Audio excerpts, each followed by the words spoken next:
నమస్తే, welcome to our channel. ఈరోజు మనతో పాటు స్టూడియోలో సీనియర్ జర్నలిస్ట్ సత్యమూర్తి గారు ఉన్నారు. వారిని అడిగి ఇటీవల ఓ ఛానల్ ఇంటర్వ్యూలో వైసీపీ ఎమ్మెల్యే తాటిపర్తి చంద్రశేఖర్ ఏబిఎన్ రాధాకృష్ణ గారి పైన చేసినటువంటి కామెంట్స్ని ఎలా చూడాలో తెలుసుకునే ప్రయత్నం చేద్దాం.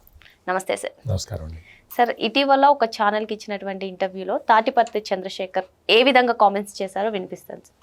పక్క రాష్ట్రంలో తలదాచుకొని ఉన్నాను, నాకు పక్క రాష్ట్రంలో గవర్నమెంట్ సపోర్ట్ చేస్తుంది, నన్ను ఎవడు ఏం చేయలేడు అనేటటువంటి ఆ భావన, ఆ గర్వం, ఆ అధికార మదం, ఆ ధన గర్వం, ధన బలం, తనకున్నటువంటి కుల బలం, తనకున్నటువంటి పత్రికా బలం, ఇవన్నీ నిన్ను కాపాడలేవు అని తనకు వాన్ చేయటానికే మేము అక్కడికి వెళ్ళాం.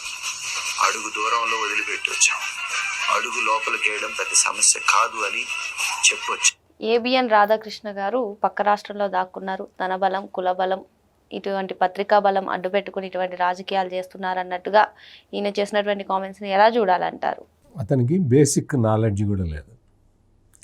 మరి అతను ఇటువంటి వాళ్ళే ఉన్నట్టున్నారు. మొత్తం జగన్మోహన్ రెడ్డి చుట్టూతా ఇటువంటి వాళ్ళే ఉన్నట్టుగా ఉన్నారు. రాధాకృష్ణ ఆయన తెలంగాణ వ్యక్తి, తెలంగాణలో పుట్టి పెరిగిన వ్యక్తి, తెలంగాణవాది. ఆయన పక్క రాష్ట్రంలో తలదాచుకోవటం కాదు. తాటిపర్తి చంద్రశేఖర్, నువ్వు వెళ్ళి హైదరాబాదులో తలదాచుకుంటున్నావు. నువ్వు హైదరాబాద్, నీ వ్యాపారాలు అన్నీ హైదరాబాద్లో పెట్టుకొని నువ్వు వలసపోయినట్టు.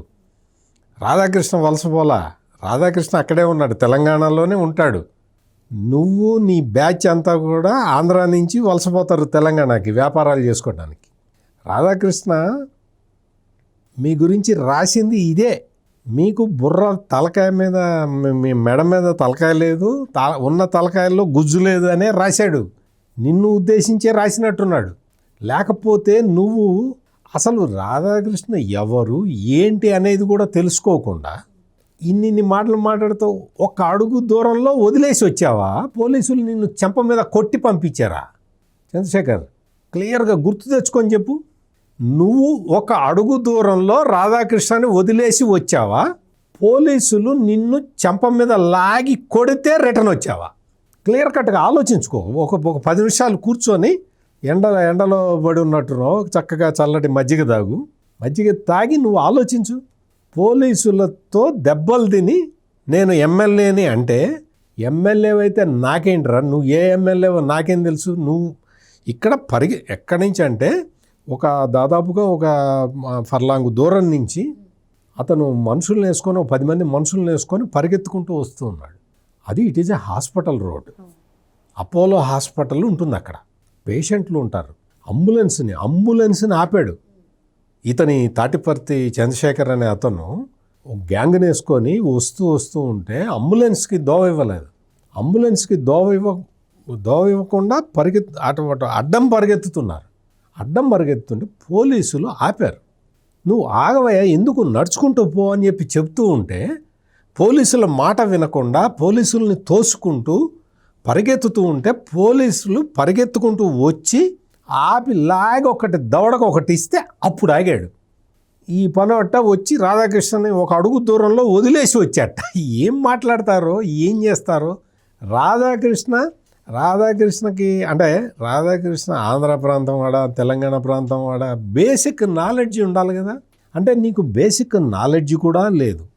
అటువంటి వ్యక్తివి నువ్వు వచ్చి, అందుకనే రాధాకృష్ణ రాసింది నాకు బాగా నచ్చుతుంది. ఎందుకు నచ్చుతుంది అంటే, ఇట్ట బుర్రలో గుజ్జు లేని వాళ్ళందరూ ఉన్నారు, తయారయ్యారు వైసీపీలో అని ఆయన రాస్తున్నాడు.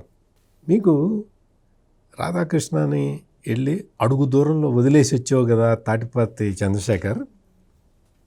3 రోజుల నుంచి ఎందుకు మాట్లాడటం లేదు రాధాకృష్ణ గురించి? ఇప్పుడు మాట్లాడు. రాధాకృష్ణ గురించి ఇప్పుడు మాట్లాడగలుగుతావా? నీకు, నీ బాస్కి, నిన్ను పంపించినోడికి, మీ అందరికీ ధైర్యం ఉందా? రాధాకృష్ణ తన మొన్న సండే వచ్చిన కొత్త పలుకులో ఒక విషయం రాశాడు. అది చదివిన తర్వాత జగన్మోహన్ రెడ్డికి చెమట పట్టి ఉంటుంది.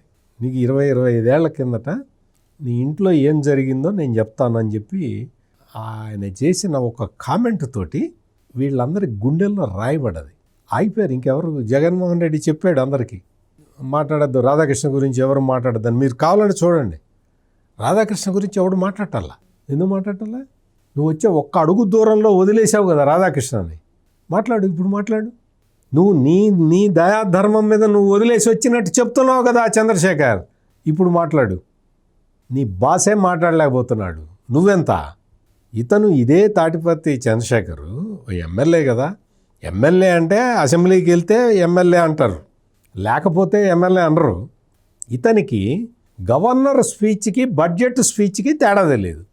గవర్నర్ స్పీచ్ ఇస్తే బడ్జెట్ స్పీచ్ అసలు బాగలేదని చెప్పిన వ్యక్తి ఇతను. అంటే ఇటువంటి అసలు హాఫ్ నాలెడ్జ్ అని కాదు, పావు నాలెడ్జ్ ఉన్న వాళ్ళని తీసుకొని వెంట పెట్టుకొని తిరుగుతూ ఉంటే జగన్మోహన్ రెడ్డి నీ పరువు పోతుంది. అంటే అఫ్కోర్స్ జగన్మోహన్ రెడ్డికి పరువు ఏమీ పెద్ద అంతగా లేదు, కానీ నువ్వు ఎవరినైనా ఒక మాట అనేటప్పుడు ఆలోచించుకోవాలి. హైదరాబాద్ వెళ్ళి ఆంధ్రజ్యోతి ఆఫీసు దగ్గర ధర్నా చేశావు, ఏమైంది? ఏం సాధించావు? పోలీస్ కేసు పెట్టారు. పోలీస్ కేసులో మొత్తం 22 మీద పోలీసులు కేసు పెట్టారు, అందులో నువ్వు కూడా ఉన్నావు. నీ పరిస్థితి ఏంటి? కేసుకు రావాలా హైదరాబాదు? నీకు ఇంతకు ముందర కూడా జగన్మోహన్ రెడ్డి ఆ నాంపల్లి కోర్టులో అటెండెన్స్ ఇవ్వాల్సి వచ్చినప్పుడు కూడా ఈ తాటిపత్తి చంద్రశేఖరే మనుషుల్ని తెప్పించాడు. లారీలో ఎర్రగొండపాలెం నుంచి మనుషుల్ని తెప్పించి వాళ్ళు హైదరాబాద్కు వచ్చి సీఎం సీఎం సీఎం అని అరిచారు. అంటే తెలంగాణకు సీఎం అవుతాడా ఈ జగన్మోహన్ రెడ్డి?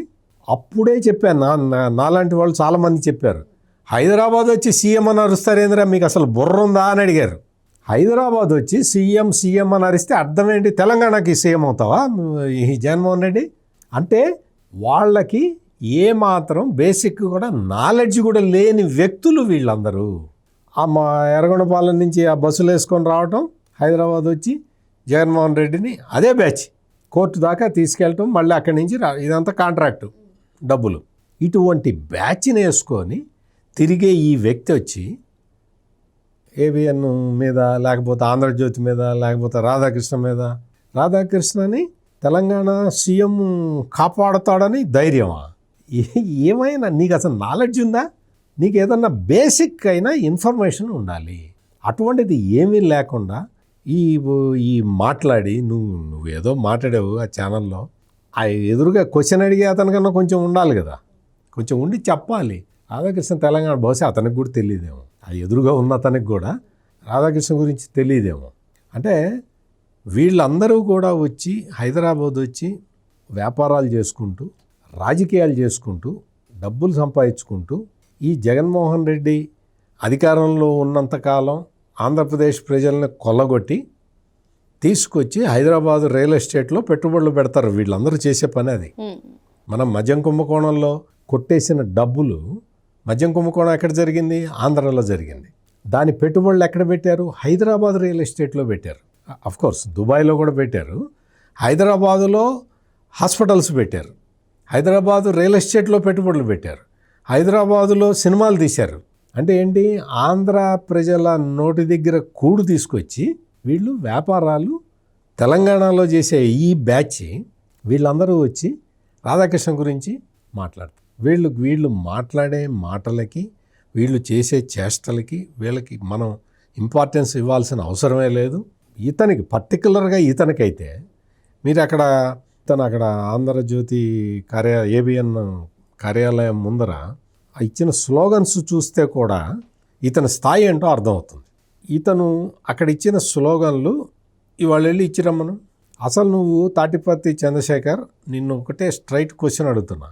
నీకు ఏబిఎన్లో వచ్చింది సాటర్డే, నువ్వు ధర్నా చేసింది ట్యూస్డే. ఈ 3 రోజులు ఏం చేసావమ్మా?